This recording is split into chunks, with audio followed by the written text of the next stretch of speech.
Before the video starts, I just want to say that at the beginning of the video, I recorded this on a new camera and I kind of started it wrong, so it'll kind of just start in the middle of nowhere. Sorry.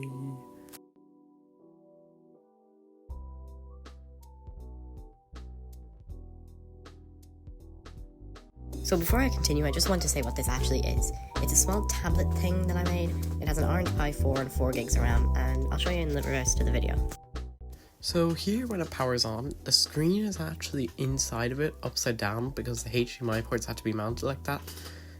Yeah, so it wasn't ideal, but it's only the startup screen. I changed in the system settings. I'm just using the stock Orange Pi.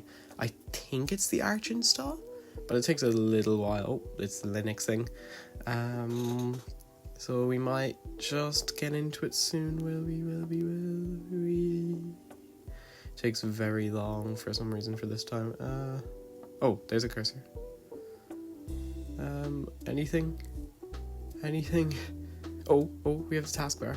Oh, there we go. There's the background. Yeah, you can see the Orange Pi logo there. Also, sorry about the hanging thing. I'm doing a voiceover. I only realized that now. That's the lens cover.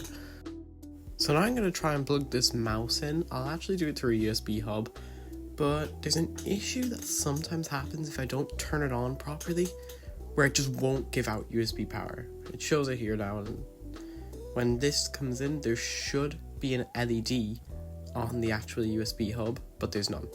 So you just have to restart it. That's just one of the things, and you can see the screen's flickering. It's very badly made, but I mean, it was my first ever 3D printed project thing. I just wanted to get it over the line and done.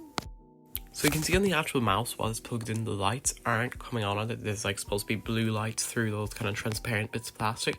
But if you just unplug the USB-C cable, which is going through a micro USB to power bank adapter, it comes on. So it just takes a bit of figuring out, and yeah, you can use it.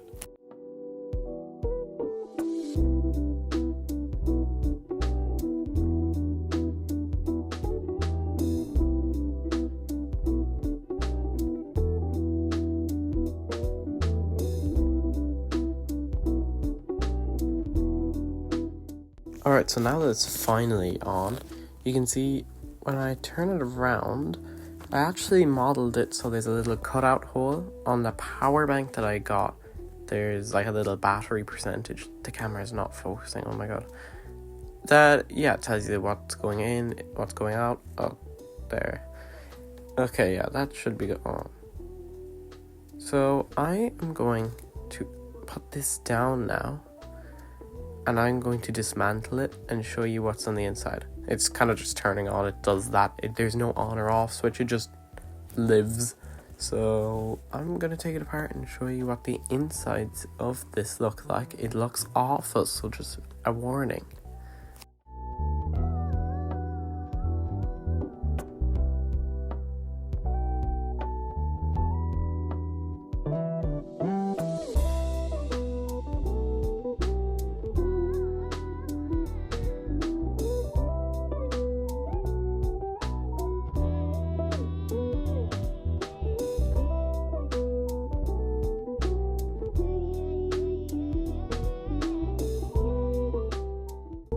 Alright, so this is the inside of it. It looks amazing. The Raspberry Pi, or Orange Pi, has actually glued down onto it because of all the glue I poured on it, and then it dried, but I put so much that you can see that's not moving. So basically, the way I have it set up is those wires go through into power, then the Raspberry Pi or whatever is hooked up to a USB-C hub, and then those wires at the back go back in through that power bank for power. So I'm going to reassemble this now.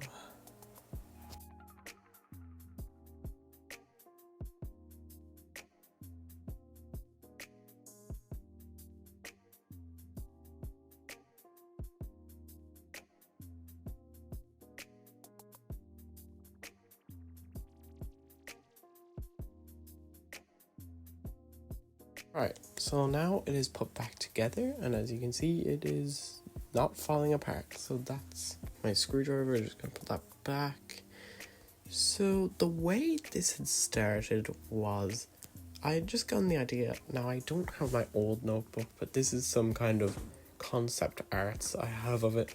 And it took a long time to model and actually refine everything to how I wanted it. So I'll just go and grab that now. This is it. Here, it has one of those like draw screens on it. They're all some old ones. This is what I use for being bored. This here is my lovely work of art of a thing. There's more. These were drawn very quickly. That's just some random things with resistors. There's more.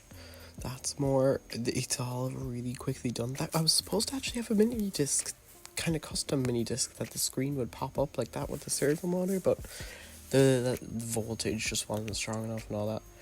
This was more designs. That was the screen kind of placement.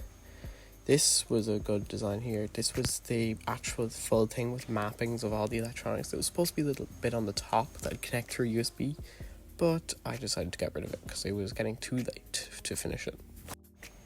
I also have the hinge mechanism here for the disk drive on the other page. Yeah, you can see the Arduino that was going to be hooked up to it, but that ended up getting gone. This was here, an example of the disk slot. It was going to be under the screen, but again, space and voltage.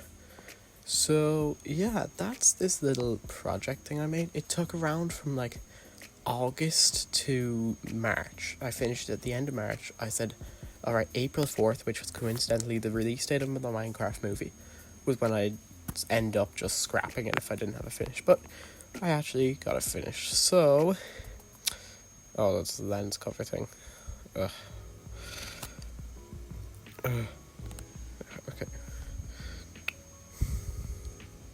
Okay, so that will end it off for this video, but for the next project I'm going to use... Okay, let me zoom in with a new DSLR camera. An Arduino. Yes, I think I actually broke this one. I think I bricked it. But basically, if you don't know, it's like a microcontroller for like servo motors and stuff, and you connect it to those like little pins on the top with these jumper wires, and there's different kinds of them you can get. They're really cool. I've been trying to learn the C# code for, I think it's C# or C++, I don't know. It's one of them. But yeah, that's what I'll be for the next one. So if you want to see that next project, I'd say it'll be like a money box or something. I don't know. The next episode of that trade-up challenge will come out when any progress is made on selling. So goodbye.